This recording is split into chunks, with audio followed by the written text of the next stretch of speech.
Hey everyone, welcome to another episode of Dynasty Underdog. I'm your host, Uriah Dawkins, with me tonight. Billy Beeman, what's up, dude? Not much, brother. A week without Jake, but that's okay, man. We had the That's okay. studs go off this week, I feel like, in the NFL. It's like get right week for this past week, week 5.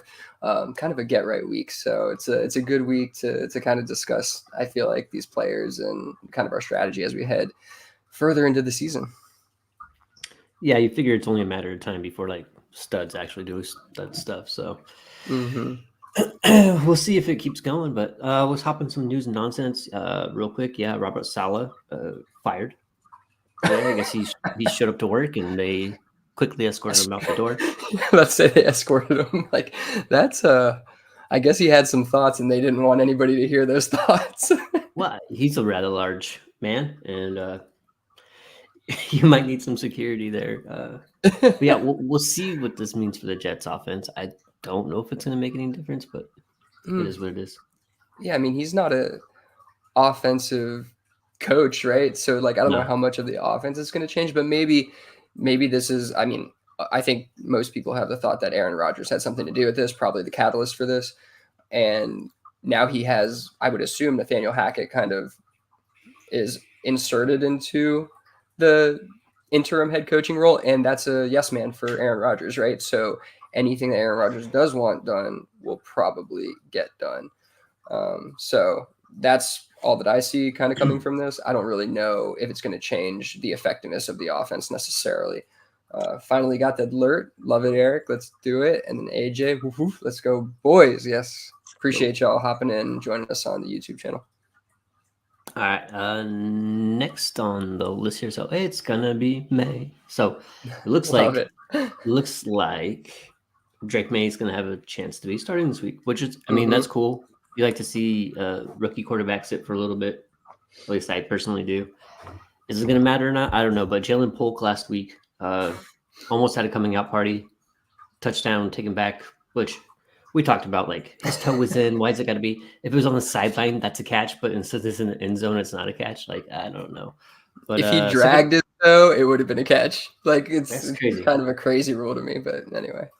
But I feel like since Polk's production's been kind of lackluster the first Mm-hmm. 3 weeks, if you're willing to buy in that May is going to be a little bit more mobile, a little bit better than Jacoby, you might want to reach out to the Polk uh, managers here.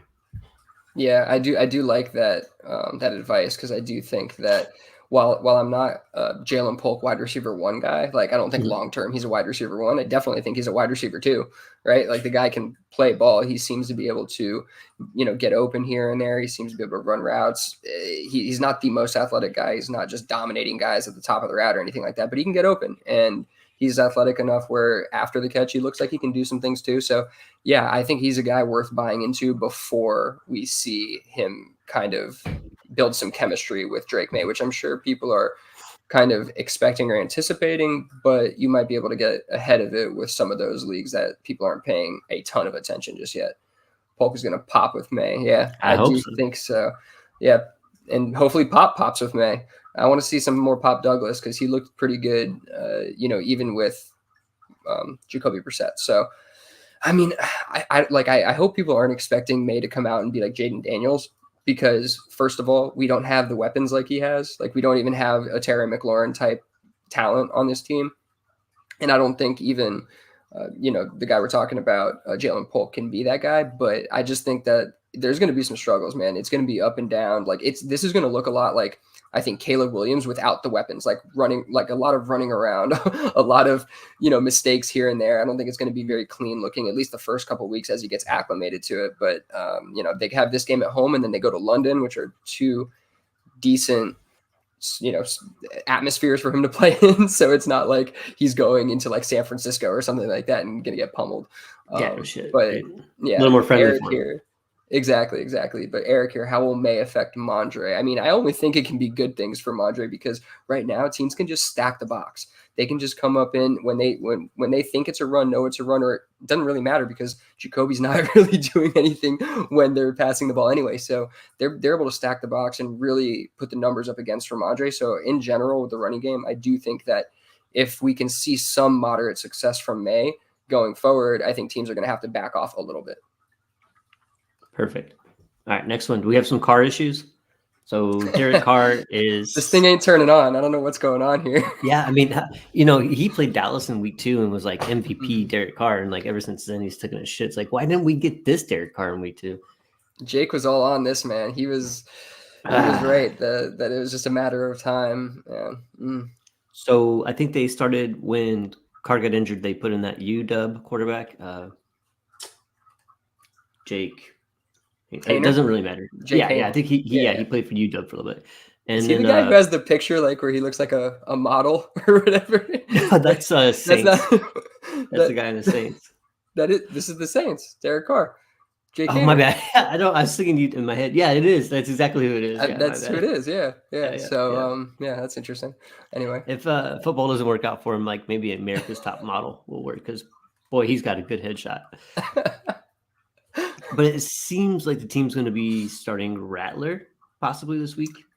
Yeah. So, are you interested? I put him on the trade block if you are. DU4, hit me up. I mean, I'm interested a little bit, right? Like, I maybe we should. I mean, I've tried to roster Spencer Rattler in a number of leagues. I tried to get him in the rookie drafts, in the 4th round or whatever, which I thought was pretty solid because this was always a possibility, right? Where Carr goes down, he's not injury prone by any means, but he can definitely get banged up. We've seen it happen many times with him. And then Spencer Rattler, a guy who's had a ton of hype coming out, like gets inserted and maybe he does something, So yeah, I mean, what is a reason? I mean, what are you selling him for? Like a third? Right now, I probably would. Yeah, I mean, I would probably milk it for like a couple or a second, maybe. Yeah, because of the news. But I think that's still a good return on investment. I believe like I acquired him for a 4th, so I don't think he's good enough talent to actually be in the league all the time. Wow. Okay, so, that's fair. I mean, I just don't. So I'll probably take what I could get, but we'll see. That's probably a heady play. I mean, in the right situation where you're like desperate for a quarterback and you need something backing up, I might be okay with sending a third. Like that's not too far off from what I was paying in terms of price, like a 4th to acquire him in the actual rookie draft. I don't love just wasting away picks like that because they are those little championship tokens. So that's probably smart on your part. Yeah. Okay, that's fair. I'm interested to see what he can do, though. I mean, the team, they have a ton of weapons for him to just kind of hand the ball off, dump it off. He might look okay. And then, so it may be worth like just holding him and trying to push for that extra bit a week from now. I don't know. I might be getting over my head here a little bit. No, I mean, that's probably the smart place to see what happens, right? But if he goes out there and puts up a stinker, he's worth what he's worth now anyway. So really, he could really be worth. Only thing that could happen is really for him to be like worth more. If you can get multiple thirds, I think move off for sure. If you can get a late second and you can swing like him in a third for a second, do that instantly. Like that, I would definitely do that. I think that and I think those are potentially like moves that can get done with the right manager. There's plenty of people who actually believed in Spencer Rattler and they expected him to be a backup and everything. So nothing's really changed for them. You know what I mean? And this is what they've been waiting for. So I think you could get that kind of thing done. All right. The next one, this is the first iteration of this I've seen, but you have it as Stank Dell. I've seen folks maybe shout out, Rookie Fever, Swags. He always calls him Tank Cell. Tank Cell. And he had, okay. I don't know if this is the time to sell him, but yeah. Well, he's been saying it for a while. So, but yeah, are you worried about his usage? I mean, I kind of am. Like, I know that we have to be aware and admit and acknowledge that he is coming off of knee surgery from last year. So, there's probably a good reason he's coming out a little bit slow, but Nico left the game and then Diggs kind of took over. Dell might have got a little bit more action than he has in previous weeks, but it's a little concerning. Yeah, and we had our good friend AJ pop in some data here from Dave Klug, but Tank Dell average yards of target depth, so average depth of target. I have no idea why he wrote it that way. Week 1, 15. Week 2, 10.5. Week 3, 8.2. Week 5, 5.0. So only going down using him in the short area, almost getting that JSN treatment. But we do have the Nico Collins injury. I do expect him to do a little bit more in the coming weeks, especially if Nico's out.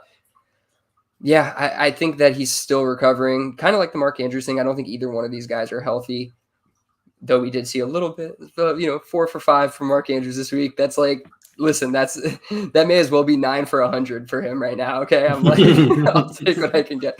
But I do think that these guys are not quite healthy. So I'm worried short term.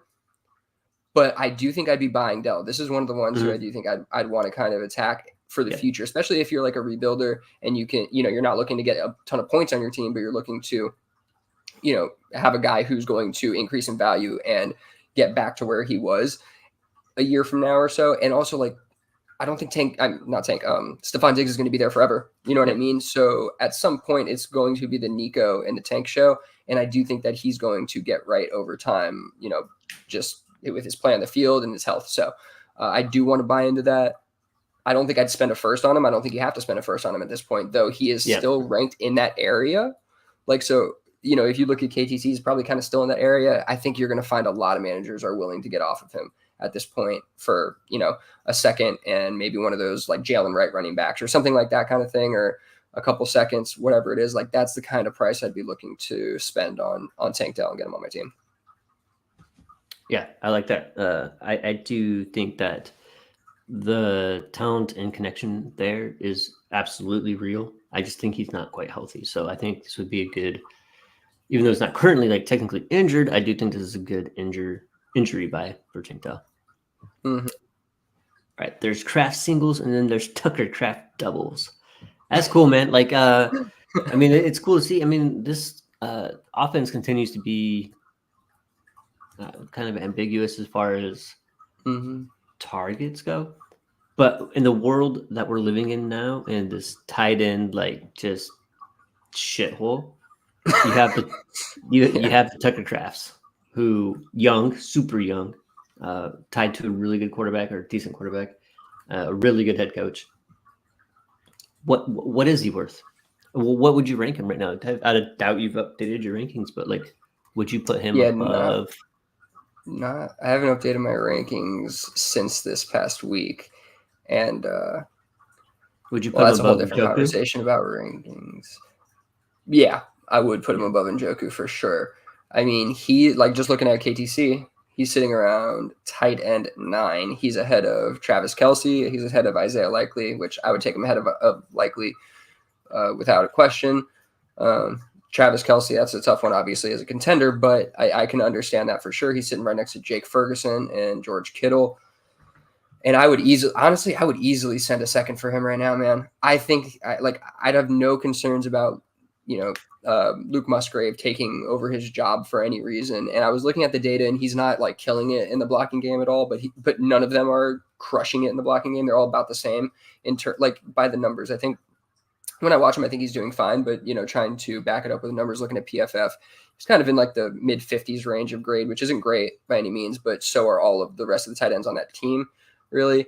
He's doing pretty well in the limited pass blocking that they're asking him to do. But other than that, I mean, he's dynamic after the catch. He has the most missed tackles forced out of any tight end right now, with I think like 20 receptions or so. I put a threshold on it. But he's absolutely electric after the catch, and you see what he did this past week. Threw a guy's face into the floor, kind of leapt past another one with a help of a block, and then gets in the end zone. And I mean, he's looking really good. And with this team, a couple injuries, the Romeo Dobbs stuff, it's really Jaden Reed and Wicks and him. And even when somebody else comes back, I think that he's shown enough where they want to kind of get him involved and continue to get him more involved. So I'm very interested in Tucker Kraft. And if I can get him still at those second round prices, I think that's not bad for anybody, to be honest with you. Like you said, this tight end landscape is awful. So I'll take what I can get. Yeah, I think it's important to try to get a hold of some of these newer upcoming tight ends. I mean, obviously that seems like Dynasty 101. Like, I'm just saying something super obvious, but like, I really mean it.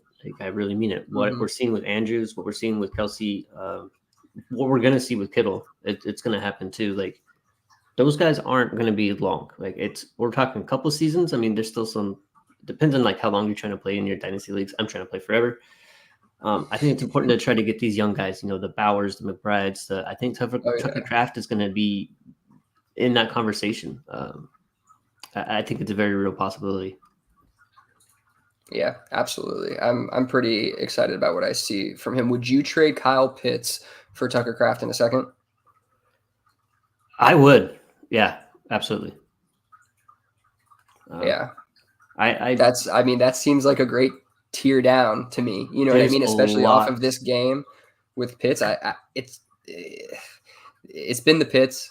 It's terrible. I don't really Yeah. want to continue along that journey. And while we do see some improvement from Pitts this week, not a bad game at all. I don't think I'm not sure it's super sustainable, and I don't see the immense upside with him. So if I can add some draft capital and get a guy like Tucker Kraft, who is probably going to give you as many usable weeks as a Pitts will going forward, I mean, yeah, that seems like a smart play. Sounds crazy, but I think that is very realistic, and I don't think that anybody would regret doing that. The sample size for Kyle Pitts is pretty decent at this point in time. He's obviously uber talented, dynamic in college. He just hasn't done a whole lot since his rookie season as a tight end, and it's kind of scary. So, yeah, and just real quick here, through the first 5 weeks, Tucker Kraft is 13.5% target share. And so, I mean, that's pretty good. And that's fourth on the team behind Jaden Reed, Wicks, and then Dobbs. But obviously, things are going to start changing there a bit. And I think we're going to see that kind of increase probably to about the third on the team in targets. And then that gives him the opportunity to be, potentially the second target leader on his team week to week. You know what I mean? Which is what you're looking for. You're looking for guys who can do that kind of thing, who can get within that, second target on the team and really get some volume. And yeah, so I like what I see from him, and I think we should be buying. absolutely. There's still some room there to buy. Yeah. All right, sticking with the tight ends, you got some data here with Mr. Brock Bowers, and kind of comparing him to another really good tight end there, Sam Laporta. Yeah, and I'm big shout out to Paul Patterson. Like we have a little chat that we're always talking in, and he kind of brought this to my attention, and I wanted to go and kind of look up the data myself and see what we saw, and just have a quick talk through. So Brock Bowers, weeks 1 through 5, and Sam Laporta, weeks 1 through 5, are extremely similar. Okay, I mean, in terms of, I have all the numbers here, and I'd probably just bore everybody and run through them. So Bowers, week 1 through 5, 66.8% routes run, 17.6 air yard share, 20.9 target share, 0.27 targets per route run, 2.39 yards per route run, 21.8 first read target share. Laporta in 2023, weeks 1 through 5. I want to be clear about that. This was last year. So what I'm trying to do is kind of see what they, like, two comparable tight ends, like what they were doing in their first year, weeks 1 through 5, and kind of how that finished off for Laporta, right? And so looking at Laporta, again, 2023, weeks 1 through 5, 69.6% routes run, 19.9% air yard share, 19.5% target share, 0.26 targets per route run, 2.47 yards per route run, 18% first read target share, and very similar stat lines across. So Bowers, 28 receptions, 313 yards, and a touchdown. Laporta in that stretch, 25 receptions, 289, and 3 touchdowns. Yep. Very, very similar through the first 5 weeks for these guys in their rookie seasons, right? And then Sam Laporta finished it off with a 22.6% air yard share, 19.3% target share, 0.25 targets per out run, 1.94 yards per out run, 19.7% first read target share. So a little bit of a dip in the production department. Like if you're looking at like yards per out run, that kind of thing. If you're looking at targets per out run, just slight dip there over time, which means on the second half of the year, he didn't do quite as well as he was kind of doing in the first half of the year. And then if you look into this year, right, I mean, Sam Laporta is down at like a 10% target share. Like he's like completely dipped down, and it looks like, other weapons on the team, Jameson Williams, all those kind of things, there's targets are going different places. and he's not seeing the same production. And I'm wondering, are we worried that something similar could happen with Bowers, that we could see a little bit of a hangover type thing or something like that? Or is Bowers just a different level of talent, do you think? A guy who can sustain that success and it's not going to really matter? What do you kind of think, just kind of, seeing this stuff back to back? Because to me, like, I mean, when it was first brought to my attention, I was like, first of all, it's like Sam Laporta was playing out of his mind. Yes. Like, you know what I mean? Like, he's definitely a good player, but he was playing out of his mind to the level of a guy like Brock Bowers, who we know and have always thought is probably a better prospect, better player than Sam Laporta. So for me, I'm like, yeah, I mean, I think it's probably more sustainable for a guy like Brock Bowers. And also with his team, there's less weapons, but that can change really fast, right? Like, that can totally change fast. They can get a ton of weapons in there quick. So what are your thoughts on it? Yeah, I mean, first I was just thinking, yeah, hey, like, boom, Bauer's going to be the next Laporta. I mean, obviously Laporta's sophomore season so far has not been what his rookie season was. I do think that Bowers is a little bit better player than Laporta. But the thing that you're talking about with the skill players being there in Las Vegas, like, I have zero faith they're going to bring in anybody that's going to be better than Bowers anytime soon. Like, I mean, they have Devonta Adams there, and it's like it doesn't seem to really matter too much for Bowers. Who else are they going to bring in? Like, I don't really, I'm not too worried about it. That's all I'm saying. Like, I'm not really too worried about it. This year, I think with Laporta, hate to admit it, but Jameson Williams is having a decent season in his third year here. Yeah, but it's fine. I wasn't wrong. But yeah, I'm not too worried about Bowers, man. He really is that dog. He did it in college, and he's doing it right away. Week 1, right away with Las Vegas. And I don't see how that really stops. I could be wrong a year from now. We're sitting after week 4 of his sophomore season. We're like, well, shit, what happened to Bowers? He fell off. But I can't buy that. Yeah, I definitely don't buy that. And I was just looking a little bit, I was looking a little bit deeper, trying to see, like, are they being used a little differently? Like, in terms of like ADOT, they have like pretty much the same ADOT. It's like 5.6 for Bowers, 5 for Laporta, and they're basically the exact same number for yards per target, or yards per reception rather. It's like 11, just above 11. So there's not anything to indicate like one's worse than the other or even used differently than the other. Yeah, I'm not sure what the story is other than just spreading the ball around more, in terms of Laporta's kind of use case and how that's dipped down into this year. But again, I think that just the stuff you're seeing after the catch from Bowers is so electric, and they pick this guy up in, top 15 or whatever. Like, they want this guy to be the focal point of their team. And I see no reason to kind of get off of that or think that he's going to suffer the same affliction that Sam Laporta did in year 2, that sophomore slump, as we call it sometimes. Brock Bowers sits at tight end 1. That's probably fair, right? Yeah. I mean, I'd probably put him tight end 2 because Trey McBride's still alive. I love it. Yeah, that's fair. But yeah, no, I mean, I don't think there's any good rebuttal to having him labeled as tight end 1 right now. Like, what could possibly be it?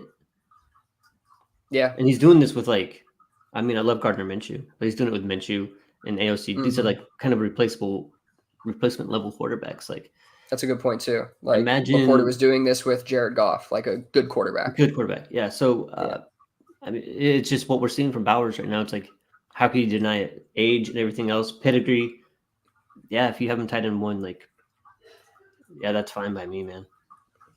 Yeah, and I'm trying to think of ways to get. I mean, there's just a couple of different routes I'm thinking of in general. Like, first of all, we overrate situations so much for the elite talents. Like, he was an elite player. We overrated situation. We worried about the underwear Olympics, that he wasn't going to participate. All that kind of stuff is really, and like, there was plenty of opportunity for even like us to buy in.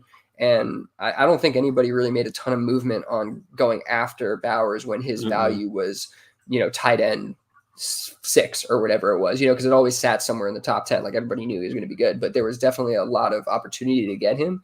And I don't think we really took advantage of that, to be honest. And it's just, kind of critiquing our process a little bit, trying to look back so that, going forward, we don't do the same kind of things.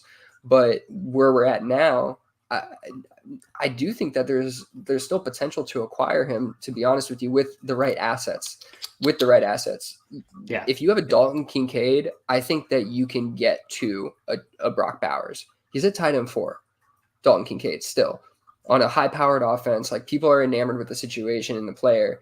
And I really think that you can, and I really think you can get up there, even if you went like Dalton Kincaid in the first for Brock Bowers in the second, or like assets kind of like that to go up to get Bowers. I think that that's possible. And maybe you can use Pitts in this get right week for him, potentially, like those kind of things to move up and go get Brock Bowers. You're going to still have to spend a good amount, but I do think it'll be worth it, to be honest with you, in most cases, to do that. Like, I don't love buying high on players. We're actually going to talk about that in a few minutes, really quickly. That kind of perfectly leads into the next segment. But yeah, it does feel like it's possible to still do that. And he's such a difference maker, in my opinion. And how, like, we're talking about how devastatingly bad the tight end landscape is. I don't mind really paying that price to get up there because he's so young. You're never going to have to worry about it. I mean, it's like having Trey McBride or something on your team. Like, even if he's injured, you're just like, I'm better off than everybody else when he's healthy. Yes. You know what I mean? Like, I don't have to worry about this. And no, coming from a Mark Andrews manager where things are shaky, like, I really just do want to get up sometimes to that spot where I don't have to worry anymore about a position that's kind of tough to gauge year to year. You know what I mean? I get you. All right. So in due time, studs getting right.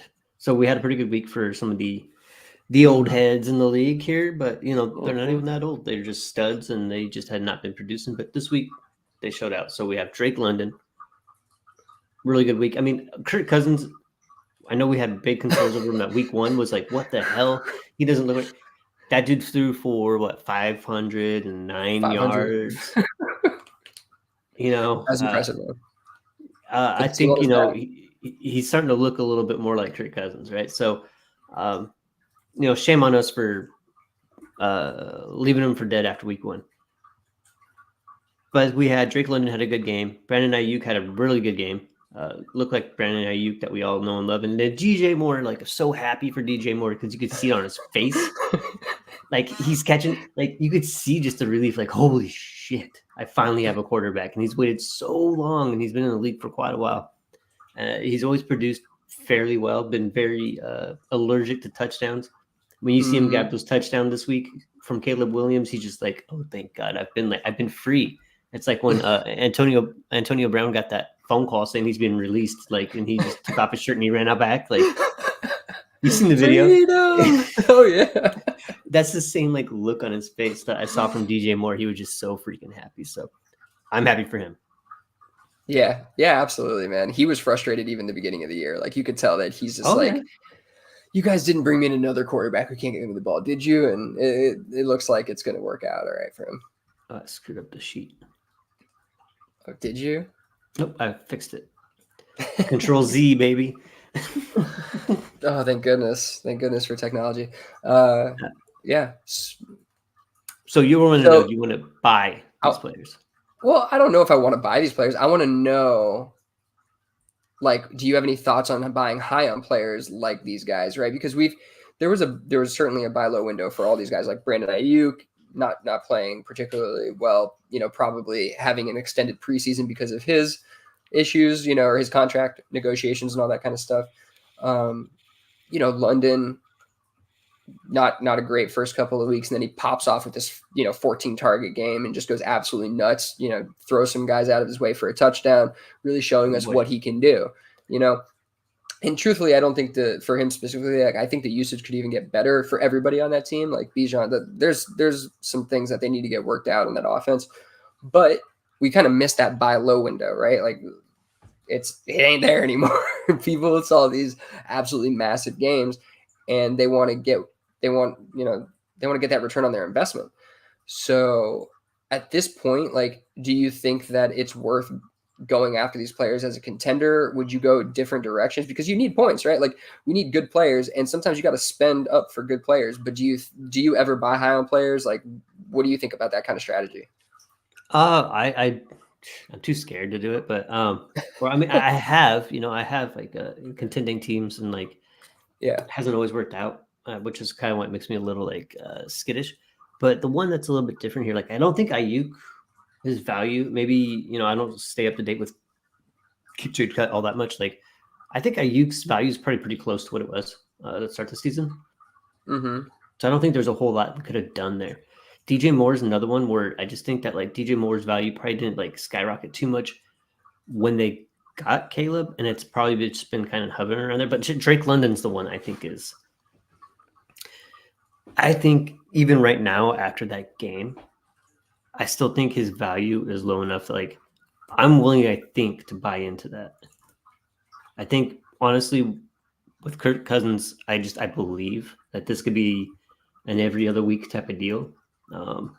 For whatever reason, he really likes Darnell Mooney, but I could see London right now as there's probably managers out there that have been so frustrated for the last 3 years, and they're just waiting. Either they're going to be glass half full or glass half empty. People like you'll have to gauge that. But there's probably a lot of managers out there right now that are just like, holy shit, finally, here's a sell window. And I think I'm That's willing a to good buy point. on that. I mean, that's what you do. You have these high valued assets that you spend a lot of capital to get, and you're just waiting and waiting and just hoping you can get something for them. And I think there are going to be a lot of people out there like, finally, I got a reason to move off of London. And then you'll have your other people that are the truthers, like, hey, this is what I've been waiting for. But I think honestly, there's probably a good portion of people right now that think that this is their sell window on London. That's interesting. Yeah. It's funny because like I do think, when you're buying high, you're kind of hoping you're buying an asset that can go up in value still. You know what I mean? Or Sure. at the obviously at the very least can maintain that value, but you're hoping that there's room to grow still. And I'm actually shocked to see where London is in on KTC specifically. Where's he at? He's right behind Puka at wide receiver 11, dude. Oh. Like, would you spend if you were? This is interesting. I'm trying to find a way to ask this question. But okay, so if you're a London manager, would you take Xavier Worthy in a first for him? If I was a disgruntled London manager, yeah, I might. Yeah, and I think London hasn't been helping me. I've been losing the last 4 weeks because he hasn't done shit. I might do that. Yeah, I mean, I would certainly buy at that cost. Like, I think 2 firsts is kind of where you're at with it, right? Like, obviously, if you're sending an early first, like I'm sure somebody's totally willing to do that because you can get quarterbacks there. You can get, higher end players that don't have this stink on them at that point. So I definitely wouldn't be trading any early first personally for a guy like that. But I kind of don't know if that wide receiver 11, like KTC ranking, is really where he sits in the actual market. Like, I don't know if that's higher than you know what I mean. And so I do like he's one who I do think can both increase in value still because I do think he's the guy. I do think he's this dude that we're seeing now, and I don't think that price is too expensive. I do think somebody would take something like McConkey in a first, Xavier in a first, like those kind of things, and I think that London, you see this game, this 33-point game, like. Think about all your fantasy matchups. The ones that you win by like 2 points are so rare, right? They're so rare. The ones that you win by a ton of points are because you have players like this or Jamar Chase or guys that dominate and literally put so much distance between you and your opponent. There's nothing that can be done. You could have another 2-point player in your bench. It doesn't matter because this guy covered 3 players worth of points. You know what I mean? And so I do think that they're worth that value. I don't love buying high, but I do think sometimes you have to buy high. Like sometimes there's a market where the only guys that are buy lows are the guys who are injured or suck. You know what I mean? Mm-hmm. And so, at some point, if you're in a tight race and you're looking for difference makers, you got to pay up and go get those guys. So I'm trying to find ways where we can do that. I do think London's one of those. These other 2 guys are ranked considerably lower than London. At like wide receiver 19 and 20. in the 50 overall range, around a mid 25 first, around like Baker Mayfield, Chris Olave area. And so no slouches, don't get me wrong. But man, DJ Moore feels like a guy 27 years old where, this Prime. is prime, and they're building the chemistry right now. And I do think, Odunze, they're seeing, like he's the alpha going forward into the future. Komet's doing really well. There might be some room there to buy a DJ Moore as well. And I think that he's going to return on the investment. Like if you can spend just like literally like if you're a relative contender and you can spend a 25 first for DJ Moore, like that's peanuts to me. It really is. Like I think he's going to be insanely helpful to your team. So I think some of these some of these assets that have now kind of, fixed their dynasty value, have gotten right. I think they're still acquirable. And I think that these are some of the players that, at this stage of the game, when you really need points, you're going to have to go after. So, I don't want to spend up for running backs always. I think these guys are a little bit more sustainable and still offer you those boom games. So, I just saw these guys get right this week, and I thought to myself, buy low window is kind of gone right now. I mean, do you think that we're getting ahead of ourselves and we should be waiting for like another buy low window? Well, I think that say all three of these guys come out and put up like 6 points next week, then we're just right back to where we were last week. Like I don't know if I want to invest in it, right? Yeah, and I do think that you should give yourself some space before just running out there and buying these guys off a 30-point game, because it's unlikely that they're going to do it consistently week after week like that, right? Like the boom games don't, for even Jamar Chase, he's not scoring the 45 points he scored this week every week. That's not happening. So there's going to be those fluctuations. So I do agree that like it's not something you need to like attack necessarily immediately, especially on a guy like London, to be honest with you. The other, like Ayuk is one where like we know who Ayuk is. He's in a great offense. Like this is probably going to be more sustainable in terms of what we're seeing from him, high target share, higher yardage per week, that kind of thing. London, I could totally see going back down to like 6 points next week or something like that. And then I would just go ahead and attack that profile for way cheaper, because somebody's going to be like, oh, that was an outlier week last week. That's just not going to happen. And I think that it's a lot closer to not being an outlier, but it's somewhere in between, obviously. And so this is truthfully, I don't like buying high. I don't want to buy high that often. I think sometimes you do have to buy high because there's going to no longer be a window to buy. But with London specifically, I think that is one that we can maybe wait on and still get a more reasonable price on going forward.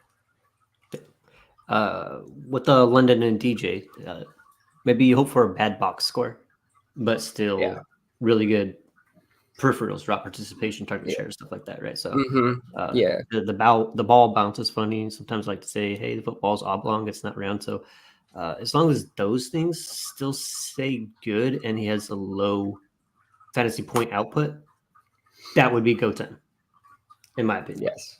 Yeah, totally. Like 8-9 targets, 4 catches, low yardage, red zone targets, first read target shares there, all that stuff, which it's probably going to be. He's been that guy. So I agree with you. And I think that's kind of something we could see, because to my earlier point, I don't think this offense is functioning at full pace. I don't think it's very optimized, and I think that they're still working out a lot of kinks in it. So I think over time, like they don't want Kirk Cousins throwing 500 yards. That's not what they want to do. No. So that's not going to happen every week, and that's obviously part of what we saw with everybody doing so well: Darnell Mooney, Pitts, and London. So yeah, I think that one's a little different, where both like DJ Moore's usage, I don't think is really going to change that much. And he's been being used quite a bit. Like the peripherals are crazy for him. It's just Caleb Williams, rookie year has been a little shaky, which is to be expected. Terrible O-line, all that stuff. So I'm buying high is tough, and I don't love doing it. I do think there's some opportunity with some of these guys, more so DJ Moore than any of them. London, I would wait on a little bit. All right. Hold on real quick. How about Fields? Sell because Wilson is healthy. Listen, man, as much as I've been like the Wilson truther, I don't like. He's not been much of a threat. The money's not there. Like he's he's on a super cheap contract because of all the fallout from Denver. So they don't have like a ton of reason to like force him into this lineup. And granted, I don't think Fields has been great. I think he's shown some improvement, but still, I mean, even, in this loss where he showed some stuff, he was, in my opinion, still not extremely accurate. I mean, even by box score, he wasn't. I would sell Fields just to sell Fields, not because Wilson's healthy. Truthfully, like I think Fields' value is at a point where you can get something that, something worthwhile, which is not the case,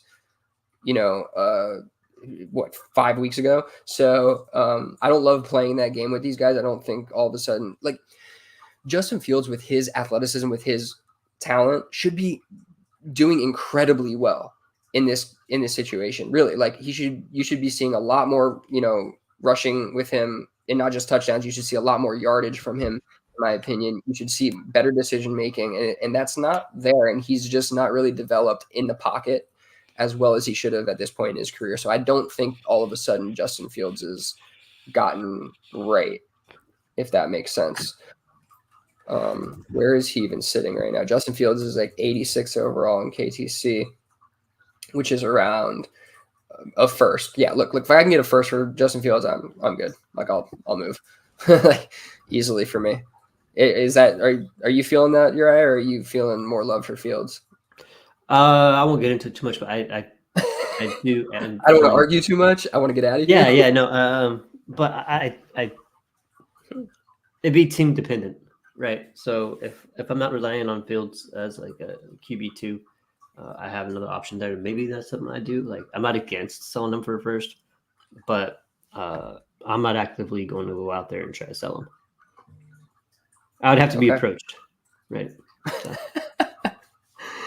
Oh boy. Okay, I'm assuming this is about Fields. What about using him to tier up on a contender? Definitely would want to do that. I mean, if I'm willing to sell for, like, honestly, this sounds crazy probably, and maybe this isn't possible, but the Patrick Mahomes stuff has gotten to such a desperate point, I feel like, where he, no touchdowns. He threw an interception this week. Still the yardage is there, whatever. He looks pretty good. I'm just going to say he looks like he still does crazy good shit. Like if you can trade Justin Fields and something for him, like even if it's like Justin Fields in a first for Mahomes, like you're stealing from somebody. So I don't know if that's possible, but I'm trying to see what kind Herbert is another guy that everybody's shitting on right now. So listen, if you can trade Justin Fields in the second for Herbert, you're stealing again. Yeah, I agree. Okay. I had to come to the screen because I was on another screen and it sounded like you may disagree. I didn't know. No, I think, I've seen trades for Herbert this last week, and some of it is and offers for Herbert, so I could see what people are thinking he's valued at. So you could definitely do that. For sure. Yeah, hope for another good Fields game, and then if you want to move off the Fields, you can do that. I'm probably holding Fields, but that's just me. All right, one more from him. Sorry, this is a different one. Also, if you were trying to tier up in a win now from Kamara to Brees, is it worth it? I'm going to just come out and say I think it's worth it no matter what situation you're in, to be honest with you. Like, I understand that Brees has had a couple of terrible games. Maybe that is why Aaron Rodgers got his head coach fired. Who knows? But I truly believe Brees is allegedly. I truly believe Brees is a difference-making player, young enough to kind of get off of the Kamara profile, which is going to, at some point soon, decline to a point where you're not getting any return on that investment or anything close to this kind of return on that investment. What does the tier up look like, really? Like, if I have to pay Kamara in a first, like I don't love that, especially if you're a contender and you're going to be at the, it's going to be a later first. That's possible, especially if you can get like a pick back. But almost in any situation, I think that we should be trying to move up to Brees from Kamara. I don't know. Do you feel a little bit differently than that? Nope, I agree. I fully agree. It might just seem kind of crazy because the amount of points that they've been putting up right now, but like we're playing this as a long-term game too. Brees isn't going to be putting up 6 points on your team anymore. Like it's going to change. He's just, the talent is there, and Kamara he's having a great season, but like you can't expect us to continue for much longer, in my honest opinion. So that is something I would definitely do. Yeah. Yeah, that's moving from running back 13 to running back 3. And like maybe Brees fluctuates a little bit with the incoming running backs next year and whatnot. Like, but still, I think we're talking about a top 5 back, and Kamara could be a top nothing back in a calendar year. Almost 30 years old, and unless your name is Derrick Henry, I don't trust you too much after 29. Even though Aaron Jones looks okay, so we can move on though. All right, so secret windows, reaching back to windows, opening wider in season to attack strategies, like to purchase picks. Are the vets worth buying off of fragile teams, and can you buy an underwhelming player who is young, like JSN? So yeah, we have some players here. We'll talk about them real quick, but like Eric All, this is a good one. I like how you said that Eric can do it all, because he really can. This is a guy that was injured last year in college.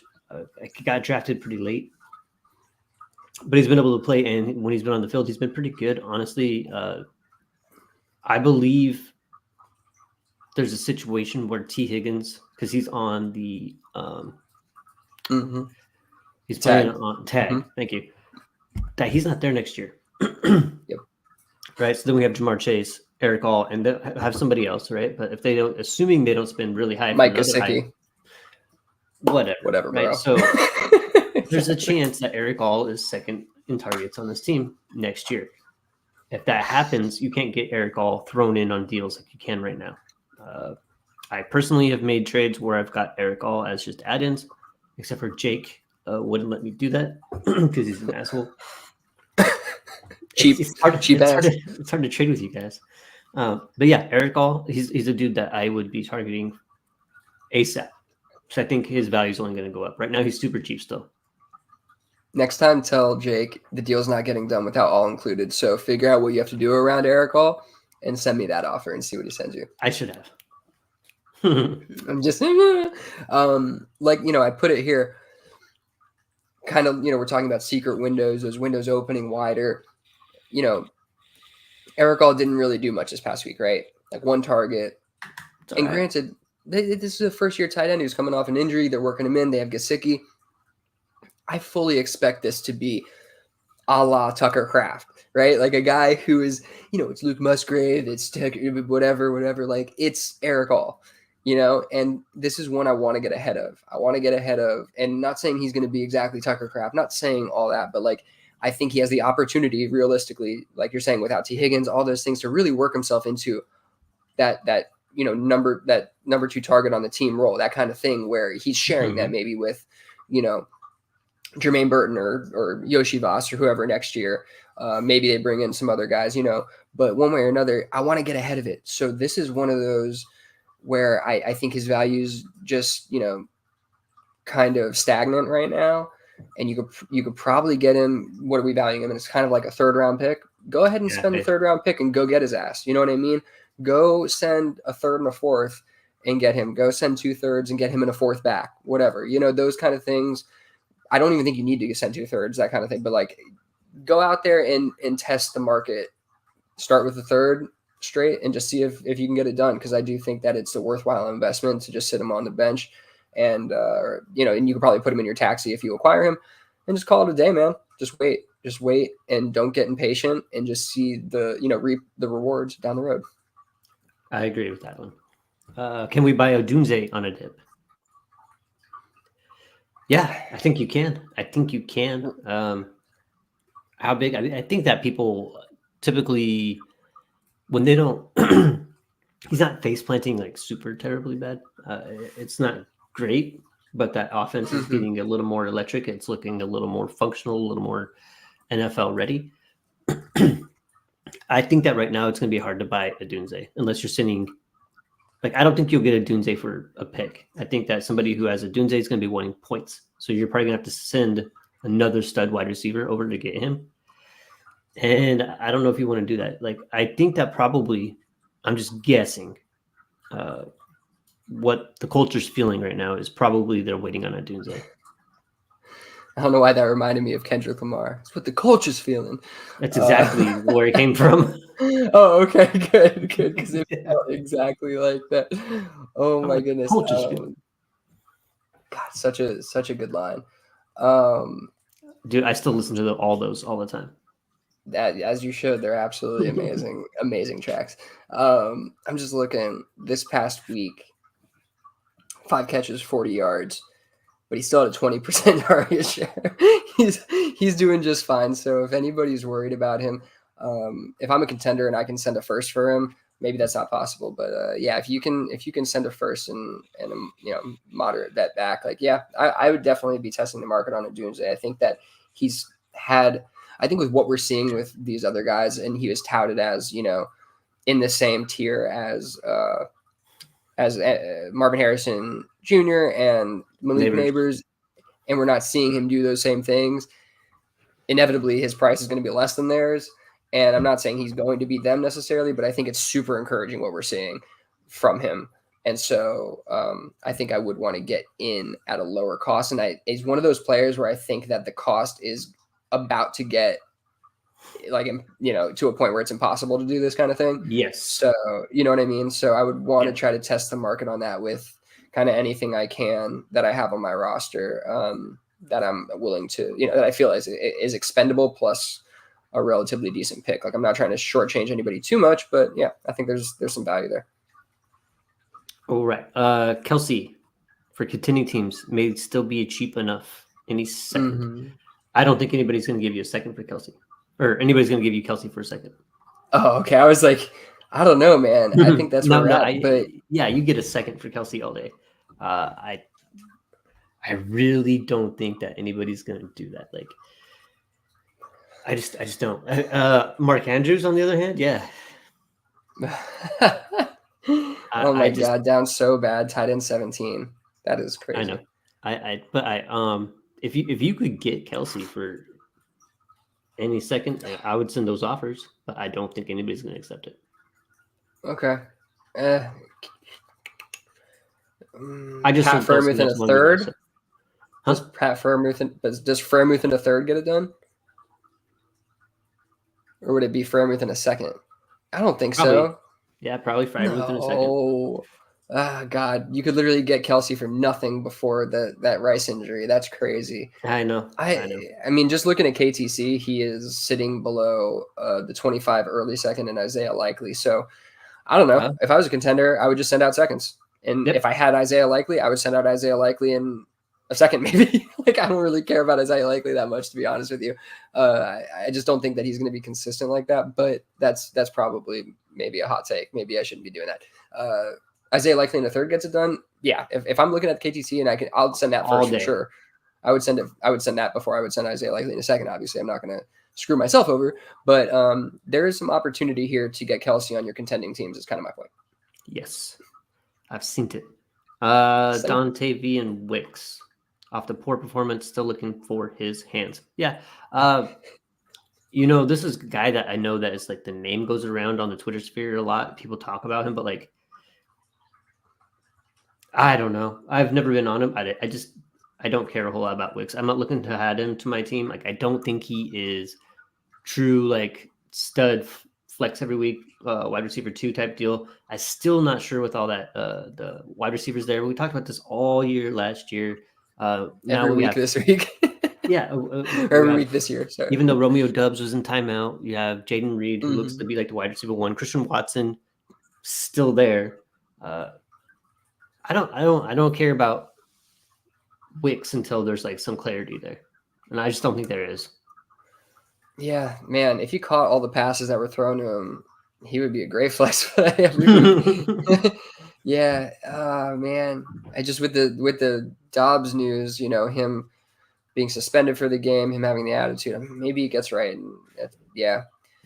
I mean, people are probably too on. Like, Wicks has been such a hot topic. Exactly. There's probably not enough to do here. He does feel a little bit like not like JSN, because I don't believe in the talent like that and the usage isn't poor, but one of those where there's like this maybe potentially a window to get in on him cheap if you believe in him. but I don't think it's going to be cheap enough because, like we're saying, I think the market is kind of too like inundated with Wicks conversations. I So think yeah, so this too. this may not fit. Yeah, this may not fit in the secret window. That's okay. That's okay. They're conversations. That's why we have them. Yes. Blake Corum off an underwhelming debut. Was it a debut? I mean, he played. I think he had like what Yeah, like 15% snap. He had 5 carries. 20. okay. I mean, Hey, 5 yards per carry. listen, and 3 of them were inside the red zone, and he didn't score. So Well, if he had scored, he might have more. he's new. I love it. I love it. They did let him try twice though. There at the goal line, he just wasn't able to get it in because he's not the largest human being in the world. But yeah, I mean, right now I do like Blake Corum. I do like him long term, and I think that there's a chance that he eats into Kyron a little more as we go on, just a little bit here, a little bit there. Hell, he was inactive week 1, right? Mm-hmm. Mm-hmm. Yeah. So I mean, we're seeing something. We don't see. Was Ronnie Rivers out there this week? I don't think so. Well, If I don't if know that's that the case, it for a fact. was Kyron and Quorum instead of Kyron and Rivers. Like, then that's kind of a Which it should be, to be honest. Like Ronnie Rivers absolutely. is not anything to write home about. Let's be honest. So if that's the case, then that's an improvement. Yeah, that's true. I want to see actually just to. I don't think I heard his name come up when I was watching. So He, to be clear, week 5, right? That was week 5.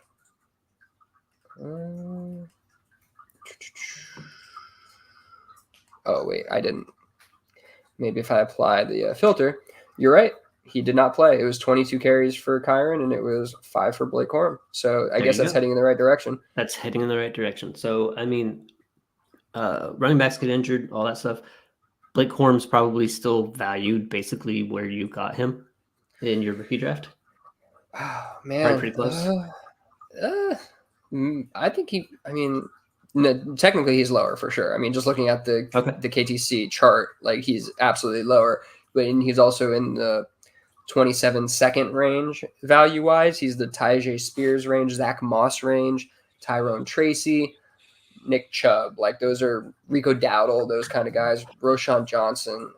Yeah. So give me some Blake Corum, give me some Tyrone Tracy. Like I think those two guys are right now at their value worth investing. The other guys that you just mentioned are great for contenders, and the value seems to be pretty good. But yeah, I think that Blake Corum is something that you could go after and get. Yeah, Tyjae Spears, I think, had like an okay week in terms of like fantasy production. His efficiency has been terrible, but he scored a touchdown, I believe. And so if I can utilize that to get off for either of those guys in some form or fashion, you might even be able to get them plus maybe. Probably. Like not Tyrone Tracy. You can't do that, but definitely Blake Corum because Tyrone Tracy just had a great week. But yeah, I mean, Tyrone Tracy is interesting for sure. I wonder how we can get into him. But Blake Corum, I just think with this down week, his value in the mind of managers based on the start of the season, where it's been like you're talking about, he didn't get the go like everybody thought he was. He misses these 2 goal line carries. He doesn't get in. Kyron gets right in. I mean, people are going to potentially be wanting to get off of that. So I want to kind of try to check out what I can get him for. In a 27-second, you could probably get him for a couple of thirds from the right manager. I would just go talk to the manager and see what they're feeling on Blake Corum, like, or try to do some package kind of deal where he's, the throw in. That's always the way to go. You're right. We just lost you on the screen, but while we're doing that, Estimate coming back soon. AJ, flip anyone for him before he pops. I don't hate that idea. To be honest with you, because I don't think that either of the backs there have been really impressive. I mean, Jaleel McLaughlin kind of seems like he just has a role that's not going to really go away. But Audric Estime could probably push Javonte, who I think had a decent week this week for the first time. Let me see. Yeah, 13 for 61, right? This week. So yeah, I mean, it's an okay week, but not really anything to write home about. I mean, I know Sean Payton likes Estime, and I know that he's probably going to give him quite a bit of run. Yeah, I think that Estime definitely can be bought into. Can you move like Antonio Gibson? Can you move Kareem Hunt to a contender for Audric Estime? I mean, Kareem Hunt, you can probably get Audric Estime plus for that kind of thing. Yeah, I'm definitely into that. Alexander Madison. I mean, yeah, if we can move off of these kind of guys, probably can't move off Zamir White for anything. Yeah, I like the idea of doing something like that for Estime. Okay, cool. So we lost Uriah. Huh. Let me see. Let's. Huh.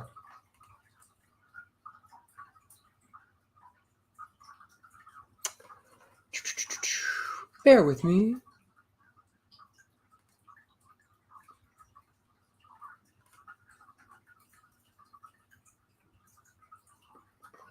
Kick in. Okay, Uriah is trying to get himself figured out here. Okay. We're going to wait for Uriah. That's what we're going to do. There he is. There he is. All right. I thought I was going to have to talk to myself for the rest of this, which I could do. I know. I was like, no. I'd prefer not to. Right, cool. Okay. Real quick here. And now, of course, AJ has just sent me an offer for probably my Audric Estime. And you think you're going to buy Estime low off me when I'm telling you to? Okay. Well, we'll see. We'll go look at this deal in a few minutes here. But let's move through these last couple real quick. Hit this one underdog under the hood topic and get you out of here. All right. So can we send K. Dotton for second round picks? You probably could. Why would you? I don't think he's Tucker Kraft. That's why. Okay. I just don't. I don't know if I believe this like target share is going to be there, and I definitely don't think. I mean, I know. Shouldn't say no, but I don't see him as a player who can do the stuff after the catch like Tucker Kraft can. So I think he's more of like, he's going to get like, if he gets 80 targets and they're all thrown like 8 yards, he's going to probably get like 8 for 90. You know what I mean? He's going to get pretty much what he's thrown and not much else. So yeah, if I can get, I think if I can get a second round pick in Superflex, I'm pretty comfortable with that to move off of Otten. I think you could. Okay. Yeah, I think you get a second. Unless I'm like the biggest Otten homer out there. I don't think I am. But yeah, I think you could get a second for him. I mean, maybe I'm like underselling him. I don't know. I'm looking at rushing. Yeah, I don't know. I think it's a smart move to get off of him for that. Like, I don't know if he's going to constantly return the kind of points you saw the last couple of weeks where it was like 17 points. Like, he'll have those games here and there, but I just think with this offense, it's going to be hard for him to do that consistently. All right. Last one. Can we buy Ben Sinnott, your dude, for a third or on a package? Yeah, I think you can. This is kind of like the Eric All stuff to me. Granted, the usage isn't there, but it's still basically the same thing where it's like Ertz is not going to be there forever. It's really Trey McBride, which we've talked about over and over again, but I think it's gotten to the point where Ben Sinnott is people are seeing him as not being used at all. And in fact, he's actually being used. He's blocking. He's also, you see him out there running routes. He's just not really being targeted. And so that's okay. It's okay. They have Zach Ertz. They have a savvy vet. They have a bunch of wide receivers that Jaden's comfortable with, and they have a bunch of running backs that are taking a lot of the usage. So I'm not too concerned. I expect Sinnott to really come on over the second half of the season. Even in short spurts, you're going to see some better usage and you're going to see some production. But into year 2, 3, like this is a guy who I want to get on my team before anything changes. So, I mean, we don't have to rush about it, but as soon as he does anything, the price is going to change so drastically. Just do it now. Just go trade a third for him now. Because he was the 3rd round pick in these rookie drafts, or a 2nd round or late 2nd round pick. So you're not losing any value really in terms of, what his cost is or was or is going to be. I think it can really only go up from here, and you may be able to get him for less than that, to be honest with you. Like if you're working a deal with anybody and he's on the team, construct your deal and then throw him in. And then just add them on. Yeah, exactly. I agree with you there. All right. So okay. Sorry, I just want to say, that segment kind of came, if you listened to our Leo P episode, that came a little bit from that. We were talking about windows of opportunity to buy players, kind of like JSN last year, and really just trying to think critically about some of the situations we have around the league. So shout out to Leo P for I wanted to talk with him about that, but we couldn't get him on this time of year. And I do think week, 5, 6, this is the time to kind of pounce before things start really shifting. It seems to me like this is the time of year where teams and players start really getting on a roll and kind of getting into, the kind of more even, like balancing out into what they are going to be for the rest of the year. And these players start catching on a little bit more. So I want to get ahead of that and find those secret windows of opportunity. And that's all. We can move on. I like it. Yeah, like it. So underdog, under the hood. This is good. I think this actually came up in one of the trades in one of our leagues. So how to best manage a situation where you have multiple stud quarterbacks on a bye later in the season near fantasy playoffs. Are you going to swap another similarly tiered quarterback in a trade for a lesser quarterback to fill, or just ride the variance? I think you got to be careful there. I feel like if your team is a contender and you're going to be making the playoffs, you don't want to mess with your team all that much.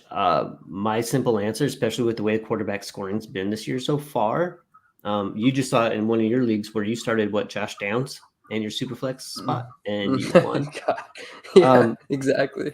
I'm just gonna write it. I'm just gonna say, hey, maybe I lose this week, unless it's a situation where I know if I don't win this week, I don't get in. Then I might panic, trade, and try to get a quarterback in there. But right now, I'm just gonna ride the variance and see what happens. I think that's the safest move for this season and then seasons afterwards, unless you're really trade savvy and you're getting a quarterback that's like very, very, very, very close to the one that you're going to be trading away. Assuming you're not trading away picks or some other players, which, again, you probably won't want to do. Like, it'd be a situation where you're just trying to swap this quarterback for another quarterback, and hopefully it's a similar one. But situation could really kind of fuck you if you don't do it right. Yeah, I think you pretty much nailed this answer. Like, unless you're trading, like, I don't even know, like, Hurts for Lamar, and you had to give up like a third or whatever just to save yourself from the bye week. You know what I mean? And like just keep crushing your competition. Sure, like you can do something like that, but yeah, I'm with Uriah here. And again, like he said, I've had a lot of situations like this happen to me where, and this also gets me thinking, like, why do I worry about quarterback so much, especially quarterback too? Like you don't need wins above replacement, remember? Yeah, I know. And I always it's like, I forget I did that. And then I'm like, I'm like out here like buying Trevor Lawrence when I have like CJ Stroud and Dak. And I'm like, wait, I could have just gotten like Gardner Minshew just like for nothing for a backup. And even then I didn't need to do it because I could just start Josh Downs. You know what I mean? It's like, I could literally that's the thing. You do not, unless it's difference making quarterbacks, first of all, in general, you don't need to be worrying about the position. But yeah, when it comes down to worrying about like the bye week stuff, I'm much more willing to just throw in a decent player, a decent wide receiver or running back to get me through that week. You know what I mean? And and the key is having that extra, that one extra player, like a Josh Downs on your bench, or somebody who's fairly reliable. I mean, maybe even but any of these guys, Deontay Johnson's, like any of these guys can get Jerry Jeudy. He might catch a touchdown or something. Yeah, sure. And even if he gives you 8 points, like that's probably more than Jacoby Brissett got you this week, to be honest. You know what I mean? So like these QB 2s and 3, like there's no reason to, if you have one quarterback on a bye, to go out and pay for Jacoby Brissett to fill in that week or whatever, which he's not starting anymore. Bad example. But Gardner Minshew, just another, whatever guy. Like, you don't need that on your team. You just don't. So more often than not, I'm going to go with what Uriah said, and I'm just going to not worry about it, ride the variance, do my best with the rest of my team. Hopefully I'm building up, hopefully I have a little bit of a deeper roster that can cover that. And if I'm going to make any move at all, I think I would rather just go get a skill position player that I would like to have on my roster anyway to fill in for that week. You know what I mean? If you're gonna force yourself to make a trade to fix the situation, don't make it a QB3. Just go get a wide receiver 2-ish or something like that, and actually pay a little bit more. But for a guy who's gonna sustain some more success or production on your team in general, like he can fill a wide receiver spot, he can fill the super flex spot, whatever. So I think we often worry way too much about quarterback. Absolutely. All right, let's get out of here with a couple of trades. So we have, I like this. Brees Hall, Tank Bigsby, shout out Tank, for Zay Flowers, an early 25 first, 25 second, and a 27 first. So 2 firsts, the second, Zay Flowers. Basically 3/3 and a second for Brees and Bigsby. Yeah. I mean, if you really need to upgrade your running back position, I don't mind doing that. I think those are fair values. Tank Bigsby, I'm still kind of wondering. I'm still wondering about Tank. He looks really, really good. I know that, but I'm still kind of wondering. But this is something I think I would do where I'm situation. I have a team where I have extra assets. Like first, Zay Flowers is one of those guys that you can move around and not like be too sad about. Like you want him on your team, but like if he has to be one of those players that you have to move to get a deal done, I think you're totally fine with that. And then Brees, I think I'll take the players, Brees and Bigsby. Okay, yeah, that's fair take on it. I think if the picks were not early, like the first in 25 wasn't early, then I'd definitely be comfortable with this. Like 2 firsts and Zay Flowers, like, yeah, man, like that's what it's going to take pretty much to get you up to to running back 3. And so I kind of agree with you from that respect.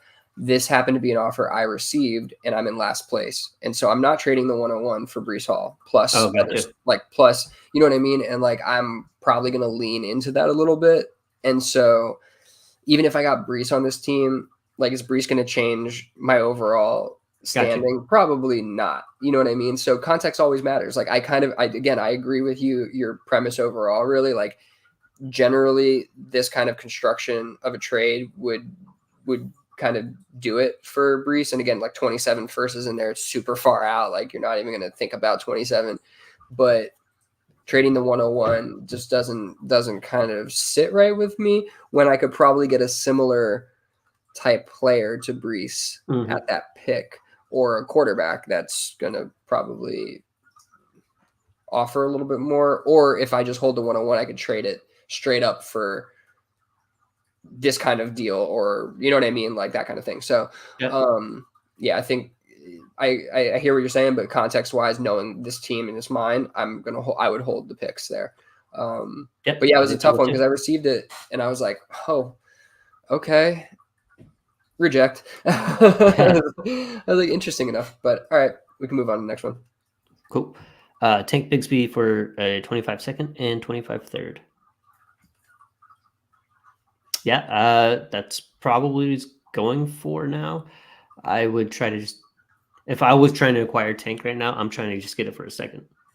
Yeah, I hear that. Yeah. Fuck out of here with that extra third. Like, yeah, I agree. I think the Tank manager right here is making profit. So yeah, exactly. Yeah. Yeah, and I do think this is the kind of thing you should be trying to do if you're a Tank manager, because like I don't think he's about to take Etienne's role. You know, he's going to be a good NFL player. He's a good NFL player. He's going to be useful fantasy asset here and there. But it's just one of those where it's going to be hard to like pick the weeks, I think, where he's good. And if Etienne is injured, he's going to be a great asset to have, obviously. So I understand why he's worth a second. So I think that's fair value. I think a second's fair value. This, I think I'm going to take the picks. Perfect. Anything else you want to talk about before we get out of here? That is all I got. Shout out to the Discord. Love y'all. I really do. Really Yes. appreciate everybody. I know you've been keeping it going in there. I saw Tommy B got back in. I know he's been kind of Yeah. stepping aside from fantasy a little bit, but it's a totally different space when he's involved. So we're very happy to hear from him. Yeah, shout out AJ, Eric, everybody in the YouTube chat. Really appreciate everybody, man. So find a way into the Discord. You can do that by hitting us up on Twitter, and Uriah will send us out with the Twitter credentials so you can hit us there. So yeah, find Billy at Willie Beeman FF. I'm at Uriah Dawkins. Just pretty simple there. We are Dynasty Underdog. And with that, y'all have a good night. Peace out, fam. Peace out.